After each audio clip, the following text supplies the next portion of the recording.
Hello दोस्तों, दृष्टि IAS के इन फोकस प्रोग्राम में आप सभी का स्वागत है। बीते दिनों हमने एक खबर को देखा जहां पर नेपाल के अंतर्गत एक हवाई प्लेन हम कहें दुर्घटनाग्रस्त हो गया है। इस प्लेन को लेकर के कई तरह के सवाल खड़े किए जा रहे हैं कि यहाँ पर जो दुर्घटना हुई उसके क्या कारण थे। नेपाल को लेकर के एक बात और देखने को मिलती है कि वहाँ पर एक पुराना इतिहास रहा है। काफ़ी ज़्यादा समय से अगर पुरानी घटनाओं को देखा जाए तो प्लेन की दुर्घटनाएं बहुत आम बात के रूप में देखने को मिलती हैं। तो नेपाल चूंकि भारत का पड़ोसी देश है, भारत के साथ सीमा साझा करता है, ऐसे में नेपाल के अंतर्गत इस तरह की कोई भी विमान दुर्घटना अपने आप में भारत को भी प्रभावित करती है। इसका एक कारण ये हो सकता है कि भारत से कई सारे लोग नेपाल जाते रहते हैं या फिर कई अलग अलग देशों के लोग भी नेपाल आते रहते हैं।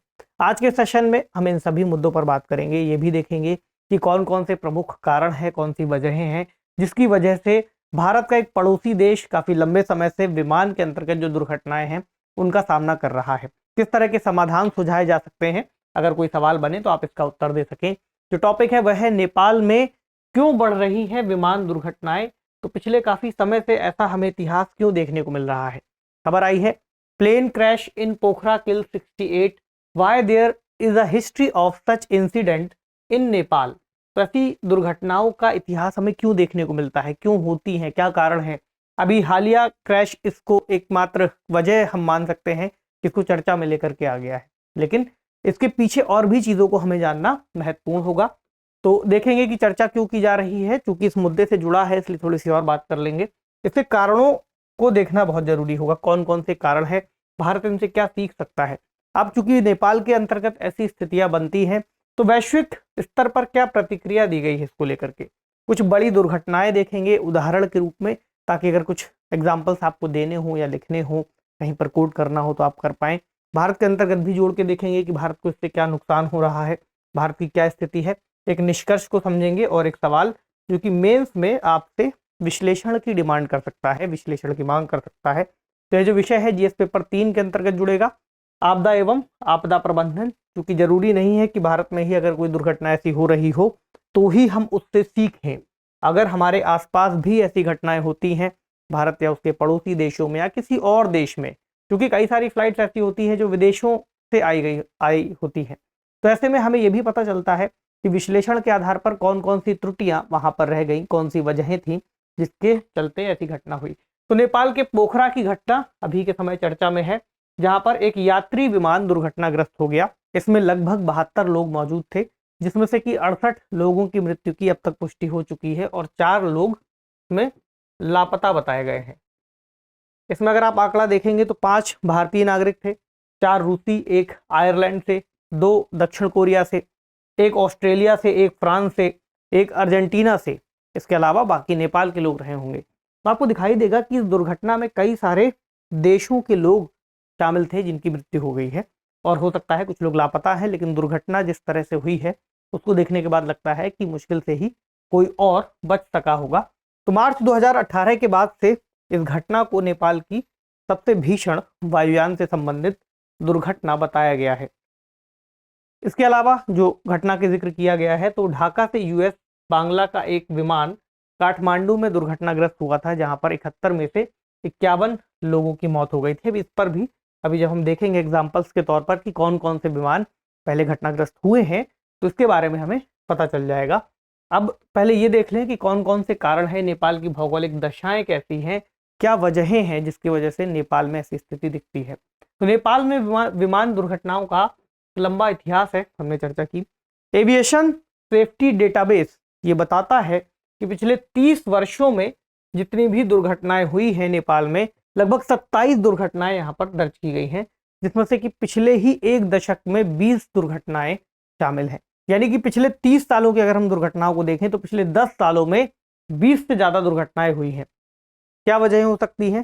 पहला, उबड़ खाबड़ पहाड़ी इलाके। अब आप इस तस्वीर में देख सकते हैं कि मान लीजिए ये एक रनवे है, यहाँ से कोई प्लेन उड़ने के लिए तेज गति को पकड़ता है। रनवे का मतलब हुआ एक ऐसी पतली पट्टी जहां से विमान एक निश्चित रफ्तार को प्राप्त करने के बाद टेक ऑफ करता है, या लैंडिंग भी कह सकते हैं इसके अंतर्गत हो जाती है।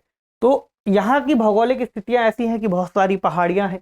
अब अगर ये यहाँ से उड़ता है तो उड़ने के बाद इसको मुड़ने के लिए बहुत कम जगह मिल पाती है। अगर इसको किसी भी तरह से मैन्यूवर करना होगा, मुड़ना होगा, तो ये पाथ से कई बार अगर ना मुड़ पाया तो फिर जाकर के दुर्घटनाग्रस्त हो सकता है। और भी तरह की चुनौतियां हैं, जैसे कि बुनियादी ढांचे को लेकर के कई सारे सवाल खड़े किए गए हैं कि यहाँ का जो इंफ्रास्ट्रक्चर है वो अपने आप में वर्ल्ड लेवल का नहीं है, यानी कि यहाँ पर जिस तरह से कंक्रीट बिछाई जानी है कई जगह पर गड्ढे हो सकते हैं, कुछ और स्थितियां ऐसी खराब हो सकती हैं। इसके अलावा रेगुलेशन की बात भी इसमें आती है कि अगर किसी प्लेन को उड़ना है तो उड़ने के दौरान वो एयर ट्रैफिक कंट्रोलर से बातचीत करते हैं, वहां पर भी कई तरह की दिक्कत आती है कि बातचीत सही से नहीं हो पाई या किसी अलग वजह से जो उनको मैसेज देना था वो सही से कन्वे नहीं हो पाया। ये सभी वजहें यहाँ पर जुड़ेंगी। तो हवाई पट्टी चूंकि यहाँ पर पर्वतीय क्षेत्रों में स्थित है, ये भी समस्या है। और सिंपल सी बात है कि नेपाल का रीजन आपको मालूम है कि पूरा हिमालयन बेल्ट में आता है, तो वहां पर पर्वतों का होना स्वाभाविक है।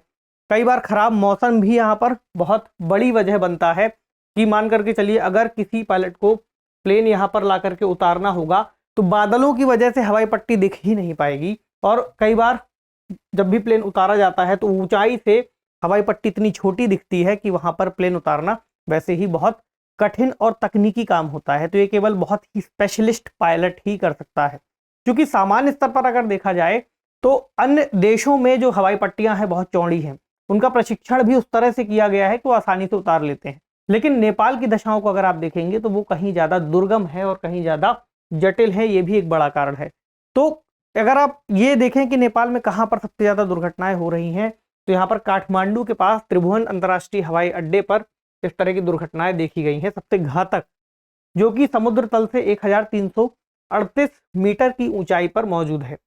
इलाका विशेष रूप से चुनौतीपूर्ण है क्योंकि ये जो घाटी है यहाँ पर एक बहुत सक्रिय है और अंडाकार है, इसलिए भी हमने जैसे चर्चा की कि हवाई जहाज को मुड़ने के दौरान कई तरह की समस्याएं आ सकती हैं। इतना कम क्षेत्र मिलता है कि वो जाकर के टकरा सकता है और ऊंचे नुकीले पहाड़ों से एक क्षेत्र घिरा है, कम जगह है। इसके अलावा हिमालय में ऊंची और सक्रिय लैंडिंग स्ट्रिप्स को नेविगेट करना भी मुश्किल है। वही बात कि प्लेन उड़ाने वाले पायलट को यह पता ही नहीं चल पाता या कई बार इतनी विजिबिलिटी नहीं हो पाती कि वह पतली पट्टी कहाँ पर है। अगर खुला मैदान होगा तो आसानी से वह देख सकता है कि कहाँ पर उसको प्लेन को उतारना है, लेकिन यहाँ पर कई मोड़ों से मोड़ता हुआ अगर वह आता है उसके बाद पट्टी उससे छूट जाती है, तो ऐसी संभावनाएं बनती हैं जो कि इसके प्रमुख कारणों के रूप में दर्ज की गई हैं। इसके अलावा एक और चुनौती यहाँ पर यह है कि यहाँ पर बड़े प्लेन को उड़ाना काफी ज्यादा चुनौतीपूर्ण है, दिक्कत होती है। जैसे जेट लाइनर कौन से हैं, इस तरह के प्लेन, ठीक। तो यहाँ पर कौन से उड़ाते हैं, टर्बो प्रॉप इंजन वाले जो छोटे विमान है जहां पर डबल रोटर इस तरह से लगा होता है ब्लेड, तो ये उसको उड़ाता है। तो इस प्लेन को उड़ाने में यहाँ पर आसानी है क्योंकि इसकी तुलना में थोड़ी छोटे हैं, लेकिन इनके साथ दिक्कत यह है कि अगर मौसम खराब हो जाए तो इनको उड़ाना और ज्यादा मुश्किल हो सकता है, यानी खराब मौसम में इनके उड़ने में और ज्यादा दिक्कत होती है इनकी तुलना में। तो वैश्विक स्तर पर इन घटनाओं को लेकर के क्या प्रतिक्रिया दी गई, जैसे कि 2013 में यूरोपियन यूनियन ने इस स्थितियों को लेकर के सुरक्षा चिंताएं जाहिर की थी और सभी नेपाल बेस्ड एयरलाइंस को उनके हवाई क्षेत्र में उड़ान भरने से उन्होंने बैन कर दिया था, ब्लैकलिस्टेड कर दिया था। इसके बाद कई बार नेपाल सरकार ने उनसे डिमांड की कि उनको छोड़ा जाए या उनको इस तरीके से ब्लैकलिस्ट से हटाया जाए, लेकिन इंफ्रास्ट्रक्चर इन्होंने उसके बावजूद इतना सही नहीं कर पाए, इतना उसमें सुधार नहीं कर पाए जो कि इनके मानकों के अनुरूप हो सकते, जिसकी वजह से इनकी जो रिक्वेस्ट थी फिर से डिनाइड कर दी गई, अस्वीकार कर दी गई और अभी भी इनको उस क्षेत्र में उड़ान भरने से रोक दिया जाता है कि ताकि ये संभावना न बन सके कि कोई भी इनका प्लेन वहां पर जाकर दुर्घटनाग्रस्त हो सकता है। कुछ उदाहरणों को देखेंगे तो हमें और पता चलेगा कि कौन कौन सी प्रमुख घटनाएं अब तक वहां घटी हैं। जैसे मई 2022 की घटना है, यहाँ पर De Havilland Canada DHC-6-300 twin Otter विमान दुर्घटनाग्रस्त हुआ। इसमें 6 नेपाली, 4 भारतीय और 2 जर्मन नागरिक मारे गए थे। तो आप देख सकते हैं कि भारतीयों का आंकड़ा भी ठीक ठाक रहता है जब भी यहाँ पर ऐसी कोई दुर्घटना होती है। अभी हाल वाली दुर्घटना में भी ऐसी स्थितियां देखने को मिली। फरवरी 2019 में भी एक दुर्घटना हुई थी, ये हुई थी एयर डायनेस्टी द्वारा संचालित एक हेलीकॉप्टर में। तो हेलीकॉप्टर को वो रास्ते नहीं दिख पाए और वो जाकर के आगे पहाड़ी से टकरा गया। इस दुर्घटना में नेपाल के पर्यटन मंत्री रविंद्र अधिकारी, उद्यमी आंग छिरिंग शेरपा सहित यात्रियों की मौत हो गई। अब ये जो उद्यमी थे इनके नाम पर भी कई सारी एयरलाइंस का जिक्र होता है कि उसके मालिक थे। तो नेपाल की कई सारी एयरलाइंस के मालिक होने के बाद भी यहाँ पर उनकी दुर्घटना हो जाती है, अपने आप में बहुत बड़ा मामला बनता है। कहा गया कि वहां पर दृश्यता कम थी और कई सारी संचालन प्रक्रियाओं का भी उल्लंघन किया गया था। बाद में जब ऐसी रिपोर्ट्स आई, एनालिसिस किया गया, तब पता चला। कई लोग ये भी दावा करते हैं कि पायलट्स के ऊपर ऐसा दबाव बनाया गया कि उन्होंने खराब मौसम में भी उड़ान भरने के लिए हामी भरी। तो ऐसी स्थितियां भी हो सकती हैं, हालांकि दावा है, नहीं पता। मार्च 2018 की घटना है जहां पर यूएस बांग्ला एयरलाइंस द्वारा संचालित एक बॉम्बार्डियर Q400 दुर्घटनाग्रस्त हुआ था।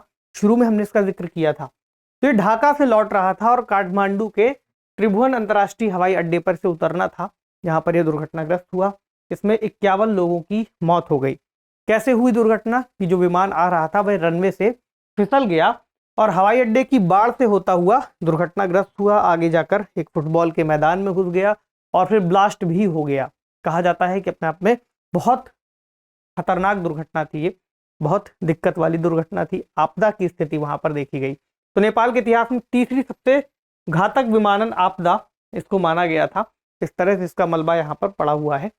एक और दुर्घटना जहां पर बुद्ध एयर द्वारा संचालित बीच क्राफ्ट 1900D एक पहाड़ी से टकराया। जितने लोग इस पर बोर्ड थे, जितने लोग बैठे हुए थे, लगभग 19 लोग, सभी की मौत हो गई। इसमें आप देखेंगे 10 भारतीय शामिल थे। तो इन पॉइंट्स को नोट इसलिए हम कर रहे हैं, इनको इसलिए स्टार मार्क कर रहे हैं कि जब हम इस घटना को भारत के एंगल से जोड़ करके देखेंगे तब हमें पता चलेगा कि जो भारत का पड़ोसी देश है उसके साथ अगर ऐसी कोई घटनाएं होती हैं तो उससे न केवल वहां के लोग बल्कि भारत के लोग भी निश्चित तौर पर प्रभावित होते हैं और उदाहरण के रूप में हमें वो दिख भी रहे हैं। तो यहाँ पर भी कहा गया प्रतिकूल मौसम की स्थिति दुर्घटना का कारण बनी। सितंबर 1992 की घटना है जहां पर पाकिस्तान इंटरनेशनल एयरलाइंस द्वारा संचालित एक एयरबस A300 दुर्घटनाग्रस्त हुआ। तो काठमांडू हवाई अड्डे पर उतरते समय इसकी दुर्घटना हुई और इसमें मौजूद लगभग 167 लोगों की मौत हो गई। तो ऐसी दुर्घटनाओं में कभी भी आप मान करके चल सकते हैं कि हवाई यात्रा वही व्यक्ति कर रहा होगा जो एक स्तर तक संपन्न होगा। आज के समय मान सकते हैं क्योंकि टिकट्स जिस हिसाब से उनके रेट होते हैं।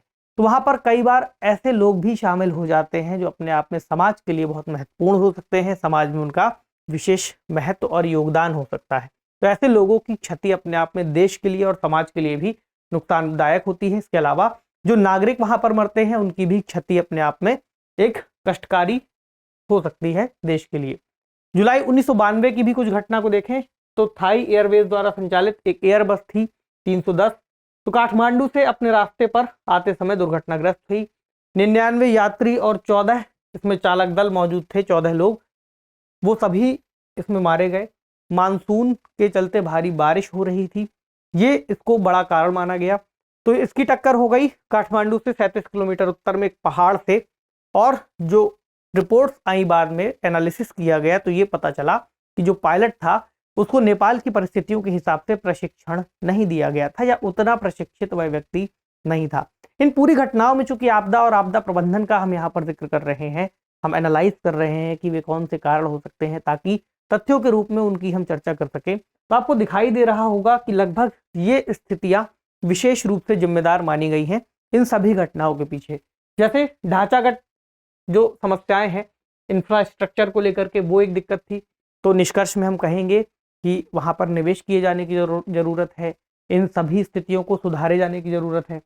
मौसम की स्थितियां यहाँ पर विशेष रूप से जिम्मेदार मानी गई हैं क्योंकि नेपाल का मौसम अपने आप में हिमालयी क्षेत्र होने की वजह से काफी ज्यादा प्रतिकूल रहता है उड़ानों के लिए। और नेपाल का क्षेत्र अपने आप में चूंकि काफी सारी हिमालयी ऊंची ऊंची पहाड़ियों से घिरा हुआ है, ऐसे में उड़ान भरते समय जो दृश्यता है वो भी कम रहती है और प्रतिकूल मौसम के समय में मौसम खराब होने के चलते और ज़्यादा दुर्घटनाओं की संभावना रहती है। तो ऐसे में जब भी कभी कोई उड़ान उड़ने जा रही हो वहाँ पर मौसम की भी जांच की जानी चाहिए।